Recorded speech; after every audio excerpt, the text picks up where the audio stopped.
Assalamualaikum. Bertemu kembali bersama Panatua Zaesin yang selalu stay ngopi temani kalian, sambil duduk santai nyimak alur cerita Battle Through the Heavens Season 6 versi novel. Baiklah, Panatua Zaesin akan melanjutkan perjalanan Sioyan di Pulau Naga Void kuno. Sebelum nyimak alur ceritanya, kalian jangan lupa like dan subscribe YouTube Panatua Zaesin. Terima kasih. Battle Through the Heavens Season 6 versi novel. Chapter 1309, Void Lightning Pool. Swoosh! Bayangan cahaya yang sangat besar menerobos ruang kosong seperti kilat. Riak aneh menyebar dari sosok cahaya ini dan memblokir kekuatan robek yang ada di mana-mana yang dipancarkan dari kekosongan. Sosok cahaya itu perlahan mendekat. Hanya dengan begitu orang akan menemukan bahwa itu adalah naga hitam yang sangat besar. Sesosok duduk di atas kepala naga besar itu. Sosok itu tampaknya Xiaoyan. Naga Void kuno layak untuk namanya. Hanya mereka yang bisa berkeliaran sesuka mereka di alam kosong ini. Jika beberapa magical beast atau ahli manusia mencoba berkeliaran seperti ini, mereka tidak akan bisa bergerak begitu mulus bahkan jika mereka bisa terbang di tempat ini untuk jarak pendek. Petik 2. Xiaoyan melihat ke ruang kosong yang terbang dengan cepat. Mulutnya tidak bisa menahan untuk mengeluarkan seruan pelan. Keruntuhan spasial dapat terjadi di dalam alam kosong ini kapan saja. Selain itu, kekuatan robek yang ada di mana-mana bisa merobek elit Dozun menjadi beberapa bagian. Kecuali seseorang memiliki kemampuan untuk mempertahankan hidupnya, jarang ada orang yang berani melakukan perjalanan dalam kehampaan ini. Adik Xiaoyan, kita harus bisa mencapai Void Lightning Pool, yang disebutkan oleh tetua ketiga. Selama waktu Xiaoyan bergumam pada dirinya sendiri, naga hitam besar itu tiba-tiba berbicara dengan bahasa manusia. Nada suara itu secara mengejutkan berasal dari Hei King. Iya, Xiaoyan mengangguk sedikit. Hatinya samar-samar merasakan antisipasi. Yang disebut Void Lightning Pool adalah tempat petir berkumpul menurut Penatua Zuli. Ada rumor yang mengatakan bahwa ruang itu sangat misterius. Itu memancarkan kekuatan hisap alami yang menyebabkan sejumlah besar energi berkumpul dalam kekacauan sebelum akhirnya membentuk petir yang tak terhitung jumlahnya.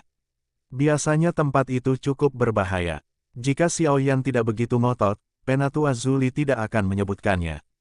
Hei King mengayunkan ekor besarnya di ruang kosong dan tubuhnya yang besar melesat ke depan seperti kilat. Dalam sekejap mata, cahaya terang terbentuk saat tubuhnya menghilang di akhir kehampaan. Mata Xiaoyan menyipit saat dia merasakan angin liar bersiul yang mengalir di telinganya. Sesaat kemudian, dia menemukan bahwa ujung dari ruang kosong itu mulai membocorkan cahaya perak yang berkedip-kedip. Ada energi yang sangat liar dan keras yang terwujud di sana.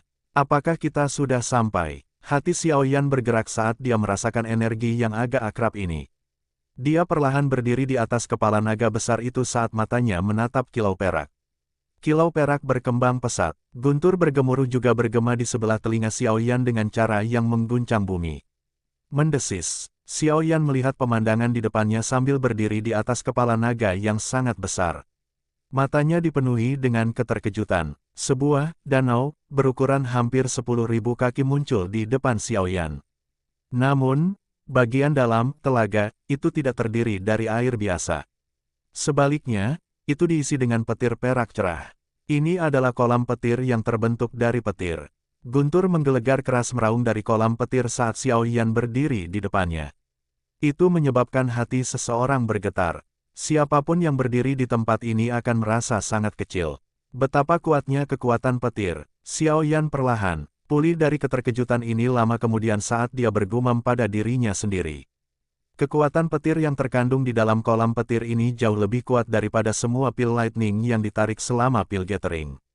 Ini memang tempat yang berbahaya. Adik Xiaoyan, apakah kamu yakin ingin berlatih di sini? Petik 2. Naga besar yang telah diubah oleh Hei King mempelajari kolam petir yang luas ini dengan mata tercengang. Energi tempat ini bahkan menyebabkan dia merasa sedikit takut. Dia tidak menyangka ruang kosong ini, yang tidak terlalu jauh dari Pulau Naga Timur, menjadi sangat berbahaya. Xiaoyan tersenyum dan mengangguk. Dengan kolam petir ini, dia percaya bahwa dia akan dapat memperbaiki wayang langit yang rusak dan dengan cepat meningkatkan kekuatan dari 10 boneka iblis yang tersisa. Bukan tidak mungkin bagi mereka untuk diperkuat sampai mereka menjadi boneka setan langit. Jika mereka benar-benar dapat mencapai tahap itu, Xiaoyan akan memiliki 11 boneka setan langit. Ini setara dengan 11 Elite Dozens. Barisan ini sangat kuat. Kakak Hei King, aku akan masuk dulu. Saya akan mengirimkan sinyal jika terjadi sesuatu. Xiao Yan sangat ingin memasuki kolam. Dia berbicara dengan Hei King sambil menyeringai. Hei King tidak berdaya saat melihat Xiao Yan benar-benar ingin memasuki kolam petir.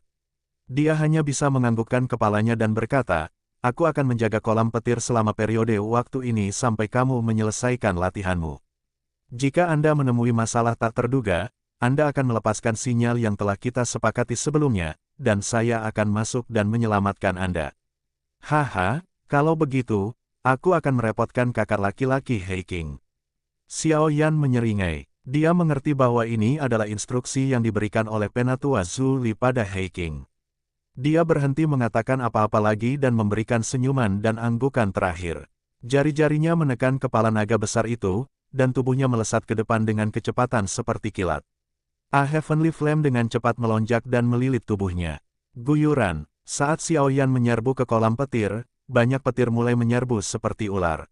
Baut petir ini menabrak Xiao Yan, tetapi hanya mengeluarkan sedikit suara teredam saat bersentuhan dengan api surgawi. Akhirnya, mereka akan dimusnahkan. Meskipun petir itu kuat, mereka masih kalah jika dibandingkan dengan api surgawi yang memiliki kekuatan penghancur. Kualifikasi dan kemampuan inilah yang memungkinkan Xiao Yan untuk mengisi daya ke kolam petir ini sendirian. Cahaya yang kuat meletus di sekitar naga hitam besar itu ketika dia melihat Xiao Yan mendarat di kolam petir tanpa masalah. Naga itu dengan cepat berubah menjadi sosok yang kuat. Kedua kakinya disilangkan dan dia duduk di dalam ruang kosong.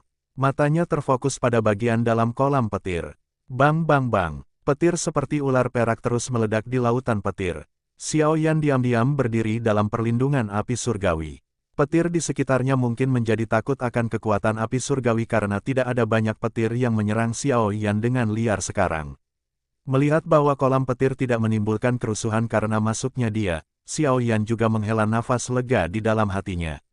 Dia merasakan kekuatan petir di sekitarnya, ragu-ragu sejenak dan akhirnya mengangkat kakinya dan berjalan jauh ke dalam kolam petir. Dia berjalan dengan cara ini selama hampir 1000 kaki atau lebih sebelum akhirnya dia berhenti. Kekuatan petir tempat ini cukup kaya. Selain itu, secara samar-samar memberi Xiao Yan semacam tekanan yang sebagian hadir. Jika aku menjelajah lebih dalam, kemungkinan kekuatan petir akan lebih menakutkan. Di bagian terdalam, bahkan flame surgawi tidak akan bisa memblokirnya. Xiao Yan mengungkapkan ekspresi pemikiran yang dalam. Kolam petir alam kosong ini telah mengumpulkan kekuatan petir selama bertahun-tahun yang tak terhitung jumlahnya. Secara alami, itu sangat menakutkan. Jika dia ceroboh dan menimbulkan pembalasan kolam petir, kemungkinan dia akan langsung berubah menjadi abu bahkan dengan perlindungan api surgawi. Ayo gunakan tempat ini. Setelah memutuskan, Xiao Yan berhenti ragu-ragu dan duduk di tempat ini. Dia menenangkan dirinya sedikit dan melambaikan tangannya. Boneka setan langit, yang telah dikalahkan oleh tetua dari sekte langit yang mendalam sampai banyak lubang muncul dan muncul. Cahaya keemasan gelap di atas wayang langit-langit saat ini sangat redup. Setiap bagian tubuhnya penyok. Beberapa bagian kulit yang keriput mulai menunjukkan tanda-tanda retak. Orang-orang ini benar-benar kejam. Sekte langit yang mendalam, cepat atau lambat Anda harus membayar utang ini. Petik 2. Xiao Yan tertawa dingin. Segera, dia menghirup udara dalam-dalam. Lengan bajunya diayunkan dan kekuatan lembut mendorong wayang langit di depannya menuju tempat yang tidak jauh darinya. Tempat itu adalah salah satu tempat kekuatan petir secara khusus berkumpul menuju. Bang bang bang, wayang langit baru saja terbang saat petir yang merembes sepertinya tertarik oleh sesuatu. Mereka tiba-tiba berbalik dan dengan liar menabrak wayang langit-langit dengan cara yang kejam. Namun, petir yang tampak liar dan ganas ini seperti air yang bersentuhan dengan spons ketika mereka menyentuh tubuh boneka setan langit. Semuanya akan segera menghilang. Petir liar menari-nari di dalam kolam petir. Beberapa ratus kaki atau bahkan ratusan kaki petir besar mulai memberontak dengan hebat pada saat ini. Mereka diiringi dengan suara gemuruh yang melanda wayang langit dari segala arah. Di bawah petir liar dan ganas semacam ini, tubuh gelap keemasan gelap dari wayang langit benar-benar mulai menjadi cerah dengan kecepatan yang sangat lambat. Beberapa penyoknya secara bertahap menonjol keluar sekali lagi. Kecepatan penyembuhan ini sangat lambat. Kekuatan petir di tempat ini mungkin sangat besar tetapi dalam hal kekuatan sebenarnya, itu lebih rendah dari petir pil 5 warna yang sebenarnya. Karenanya, kecepatan penyembuhan secara alami jauh lebih lambat. Meski agak lambat, Xiaoyan masih cukup puas dengannya. Jika dia memperbaiki pil untuk menarik pil Lightnings untuk menyembuhkan wayang langit, tidak ada yang tahu berapa banyak pil obat tingkat tinggi yang perlu dia perbaiki. Tugas pahit semacam ini tidak akan lebih mudah daripada membantu Ziyan memperbaiki lapisan kristal naga Phoenix. Menurut kecepatan ini, wayang langit-langit kemungkinan besar bisa sembuh total dalam waktu setengah bulan. Xiaoyan menyeringai saat melihat wayang langit dibungkus oleh petir yang cerah. Dia ragu-ragu sejenak sebelum tiba-tiba menjentikkan cincin penyimpanannya. 10 boneka iblis bumi muncul di sampingnya. Aku ingin tahu apakah boneka iblis bumi ini dapat sepenuhnya diperkuat menjadi boneka setan langit di sini. Xiaoyan menjilat mulutnya. Panas yang membara menari-nari di dalam mata hitam gelapnya. Jika 10 boneka setan bumi ini dapat berevolusi menjadi boneka setan langit dan mereka membentuk formasi dengan boneka setan langit asli, dia bertanya-tanya seperti apa tingkat yang akan dibentuk boneka setan langit terakhir dari jangkauan kekuatan yang melapiskan. Hati Xiaoyan segera menjadi panas mendidih ketika dia berpikir sampai saat ini. Peningkatan kekuatan semacam ini benar-benar terlalu memikat. Oke cuy, Panatua Zaesin akan melanjutkan cerita Xiaoyan. Battle Through the Heavens, Chapter 1310, maju ke bintang kelima. Petir meraung liar di dalam dunia perak cerah seperti naga raksasa. Guntur bergemuruh terus bergema di sekitar ruang kosong ini. Sifat misterius. Ini sepertinya adalah sesuatu yang hanya ada di dalam ruang kosong ini. Sesosok duduk di dalam kolam petir perak. Ada 11 boneka yang duduk tidak jauh dari sosok ini, membentuk-bentuk melingkar dengan Xiaoyan di tengah. Petir liar dan ganas meraung liar di luar lingkaran. Banyak petir setebal lengan terus-menerus menghantam 11 boneka seperti ular piton yang marah. Namun, serangan yang menakutkan ini tidak menyebabkan tubuh boneka-boneka itu bergerak sedikitpun. Sebaliknya, warna wayang menjadi lebih cerah. Sambaran petir di dunia monoton ini sepertinya tidak pernah berakhir. Waktu mulai berlalu dengan cepat seperti air yang mengalir di tengah gemuruh yang keras ini. Dalam sekejap mata, hampir setengah bulan tiba-tiba berlalu. Xiaoyan tidak terlalu peduli dengan boneka selama periode waktu ini. Setelah mengamati mereka selama beberapa hari dan menemukan bahwa tidak ada perubahan yang tidak biasa, dia menutup matanya dan memasuki kondisi latihannya. Suara memekakkan telinga di sekitarnya disaring. Hatinya benar-benar tenang. Bagian dalam kolam petir berisi energi yang kaya yang diisi dengan kekerasan liar yang menyebabkan rambut seseorang terangkat. Jenis energi ini adalah sesuatu yang tidak akan berani diserap oleh Douzun biasa.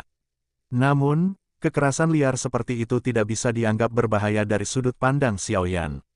Setelah memurnikan api surgawi dengan mantra api, energi liar dan kekerasan apapun dengan patuh menjadi douqi jinak yang mengalir melalui nadinya. Saat dia menutup matanya dan berlatih, Xiaoyan menyerap energi liar dan kekerasan yang terkandung di dalam kolam petir. Itu menyebabkan douqi di dalam tubuhnya meningkat dalam waktu setengah bulan. Dia bahkan bisa secara samar menyentuh penghalang imajiner bintang 5 Douzun. Menelan Bon Chilling Flame telah memungkinkan Xiaoyan melompat dari bintang kedua ke puncak bintang keempat. Namun, kelelahan douqinya ketika dia membantu Ziyan memperbaiki kristal naga Phoenix mirip dengan setengah tahun konsumsi normal. Menambahkan 5 tetesan darah esensi naga kuno yang mengandung sejumlah besar energi serta kekuatan naga Phoenix yang tersisa di tubuhnya oleh Ziyan, Xiaoyan samar-samar merasa seolah-olah dia akan melakukan terobosan setelah pelatihan selama setengah bulan. Tentu saja, ini hanyalah perasaan.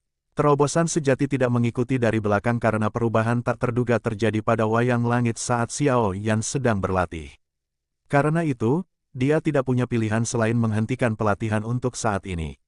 Ini adalah, Xiaoyan mengerutkan kening saat dia melihat wayang langit-langit di depannya di dalam kolam petir perak cerah. Tubuhnya memancarkan cahaya keemasan yang menyilaukan saat ini. Kedalaman kilau ini bahkan lebih kaya dari sebelumnya. Tentu saja, hal yang diperhatikan Xiaoyan bukanlah kilau wayang langit. Sebaliknya, itu adalah kulit keemasan gelap di dadanya. Sebuah retakan telah terbentuk di sana. Melalui celah itu, Xiaoyan samar-samar bisa melihat kilat perak yang berkedip-kedip di dalamnya. Apakah itu menyerap terlalu banyak kekuatan petir dan mencapai batasnya? Tangan Xiaoyan mengusap celah di dada wayang langit-langit. Dia merenung sejenak sebelum dia tanpa daya menggelengkan kepalanya. Karena keterbatasan bahan, wayang langit ini tidak dapat terus berkembang. Xiaoyan memperkirakan bahwa ini adalah batas dari boneka yang dia perbaiki secara pribadi. Sungguh disesalkan. Xiaoyan menggelengkan kepalanya dengan sikap yang agak menyesal. Bahan utama yang dia gunakan untuk memperbaiki boneka setan langit ini adalah ahli bintang 7 hingga 8 Douzong. Pakar semacam ini tampaknya tidak dapat dicapai di matanya saat itu, tetapi dari sudut pandang Xiaoyan saat ini, itu hanyalah tingkat biasa. Dengan ramuan ini, boneka itu telah mencapai kekuatan Douzun bintang 5 saat ini. Ini adalah hal yang luar biasa. Xiaoyan hanya bisa mengulurkan tangannya dan menyimpan wayang langit, yang telah mencapai puncaknya, ke dalam cincin penyimpanannya dengan hati yang penuh dengan penyesalan. Setelah itu, matanya mendarat di 10 boneka setan bumi lainnya. Setelah menyerap kekuatan petir selama setengah bulan, warna perak cerah pada tubuh boneka iblis bumi ini mulai menampakkan titik emas. Memiliki pengalaman sebelumnya, Xiaoyan secara alami memahami bahwa setelah bintik-bintik emas ini menutupi tubuh boneka setan bumi, boneka setan bumi ini akan dipromosikan menjadi boneka setan langit yang asli. Boneka-boneka ini ditinggalkan oleh seorang elit Douzeng. Mengingat penglihatan seorang elit Douzeng, bahan-bahan yang digunakan untuk menyempurnakannya mungkin jauh lebih baik daripada milikku. Namun, saya bertanya-tanya di mana batasan dari boneka-boneka ini. Xiaoyan merenung sejenak. Namun, dia tidak memiliki banyak harapan kali ini. Bagaimanapun, boneka adalah boneka. Terlepas dari seberapa kuat itu, kelas Douzun kemungkinan besar adalah batasnya. Boneka sempurna yang sebanding dengan seorang elit Douzeng, hal mesum seperti itu tidak mungkin ada di dunia ini, kan? Jika tidak, bagaimana perasaan orang-orang yang telah bekerja keras untuk mencapai tingkat itu? Xiaoyan menghela nafas dengan lembut. Dia sekali lagi melirik 10 boneka tak bergerak di sekitarnya. Setelah itu, dia duduk lagi. Hari demi hari berlalu dalam dunia petir. Bintik emas pada 10 boneka ini bertambah jumlahnya. Pada akhirnya, bintik-bintik itu secara bertahap menempati lebih dari setengah tubuh boneka. Menurut kecepatan ini, 10 boneka setan bumi ini akan dipromosikan menjadi boneka setan langit sejati dalam waktu 10 hari. Sementara bintik-bintik emas di boneka setan bumi meningkat, Xiaoyan duduk seperti biksu tua yang bermeditasi di tengah-tengahnya. Dia tidak bergerak, ekspresinya tegas saat gelombang demi gelombang fluktuasi energi misterius bertahan di sekitar tubuhnya. Teguklah, suara misterius dipancarkan dari kolam petir di sekitarnya pada saat ini. Banyak lapisan energi yang luar biasa megah berlama-lama di sekitar tubuh Xiaoyan seperti kain. Akhirnya, mereka dengan liar melonjak ke tubuh Xiaoyan. Xiaoyan tidak bergerak sedikit pun saat dihadapkan dengan energi liar dan kekerasan ini. Tubuhnya seperti lubang tanpa dasar yang memungkinkan energi agung mengalir dengan liar ke dalam dirinya. Dengan meningkatnya jumlah energi yang mengalir masuk, pusaran petir seluas 1000 kaki terbentuk di atas kepala Xiaoyan. Pusaran berputar dengan cepat saat energi yang tidak terkendali melonjak ke sana. Bang-bang, pusaran petir berlanjut untuk waktu yang tidak diketahui sebelum secara bertahap menunjukkan tanda-tanda melemah. Pada saat ini, tubuh Xiaoyan dikelilingi oleh petir yang terang benderang. Melihat dari kejauhan tampak seolah-olah dewa petir telah turun, menyebabkan hati seseorang merasakan tekanan ketakutan belaka. Pusaran petir menjadi lebih kuat, tetapi pada akhirnya, itu berhenti tiba-tiba. Akhirnya, perlahan-lahan tersebar. Pada saat yang sama, petir yang ada di sekitar tubuh Xiaoyan memasuki kulitnya di tengah suara berderak. Mata Xiaoyan yang tertutup rapat akhirnya bergerak-gerak setelah pusaran dan petir menghilang. Sesaat kemudian dia perlahan membukanya. Bang! Petir seperti zat tiba-tiba melesat dari mata Xiaoyan saat dia membukanya. Itu seperti naga besar saat raungan merobek banyak petir. Itu dengan liar bergegas ke bagian terdalam dari kolam petir, perlahan menghilang. Petir itu secara eksplosif melesat seperti naga raksasa. Pada saat yang sama, nafas yang mengandung listrik mengalir di sepanjang tenggorokan Xiaoyan dan dihembuskan. Pada saat ini, samar-samar masih mungkin untuk melihat beberapa busur listrik melompat di sekitar wajah dan jubahnya. Douzun bintang 5 ya. Xiaoyan perlahan mengepalkan tangannya. Dia merasakan kekuatannya yang meningkat berkali-kali lipat. Sebuah busur tanpa sadar terangkat di wajahnya. Tidak disangka bahwa dia berhasil maju dalam kolam petir. Tempat ini sungguh merupakan tempat berharga yang diberkati. Sekarang Xiaoyan adalah Douzun bintang 5, dia harus bisa mencapai kekuatan level bintang ke-7 jika dia menggunakan Skyfire Tree Mysterious Cheng. Kekuatan ini, bersama dengan api surgawi dan mantra api, berarti Xiaoyan tidak perlu takut bahkan jika dia bertabrakan langsung dengan Douzun bintang 7. Jika aku bertemu Tianzun ke-9 lagi, aku mungkin bisa membunuh orang itu jika aku bergandengan tangan dengan boneka. Kilatan tajam berkedip di mata Xiaoyan. Dia mengangkat kepalanya dan melihat ke 10 boneka di sekitarnya. Ekspresi gembira segera muncul di wajahnya. Tubuh 10 boneka iblis bumi saat ini telah berubah menjadi warna kuning kemasan. Mereka telah berhasil maju menjadi boneka setan langit. Haha, hal-hal baik datang berpasangan. Hari ini benar-benar hari yang baik. Xiaoyan tanpa sadar tertawa terbahak-bahak saat melihat mereka. Dia segera berdiri dan meregangkan tubuhnya. Dia baru saja akan memeriksa 10 boneka setan langit ketika jantungnya tiba-tiba berdebar kencang. Dia tiba-tiba mengangkat kepalanya, dan matanya melihat ke bagian terdalam dari kolam petir. Fluktuasi energi yang sangat kuat sedang dipancarkan dari tempat itu. Bisakah aku merasa salah? Xiaoyan mengamati daerah itu sejenak, tetapi tidak dapat menemukan apapun. Setelah itu, dia merajut alisnya dan bergumam pada dirinya sendiri. Namun, Xiaoyan baru saja bergumam pada dirinya sendiri ketika badai tak terlihat melesat dari dalam kolam petir. Petir yang menakutkan itu langsung musnah dimanapun angin ini bertiup. Angin yang menakutkan, rambut di seluruh tubuh Xiaoyan tiba-tiba berdiri saat dia merasakan angin yang tak terlihat ini. Sementara kulit di kepala Xiaoyan terasa mati rasa, sangat mungkin untuk melihat sosok yang sangat menyedihkan melarikan diri dari daerah di mana angin bertiup. 10 petir raksasa hitam pekat yang mendinginkan hati mengikuti di belakangnya seperti naga hitam. Xiaoyan merasakan kulit di kepalanya meledak saat dia melihat petir hitam pekat yang sangat besar. Dia mengembalikan 10 Sky Demon Puppets dengan kecepatan seperti kilat, berbalik, dan melarikan diri tanpa ragu-ragu. Bersambung, baiklah kita akan bertemu kembali di chapter bab selanjutnya, di channel YouTube Panatua Saesin.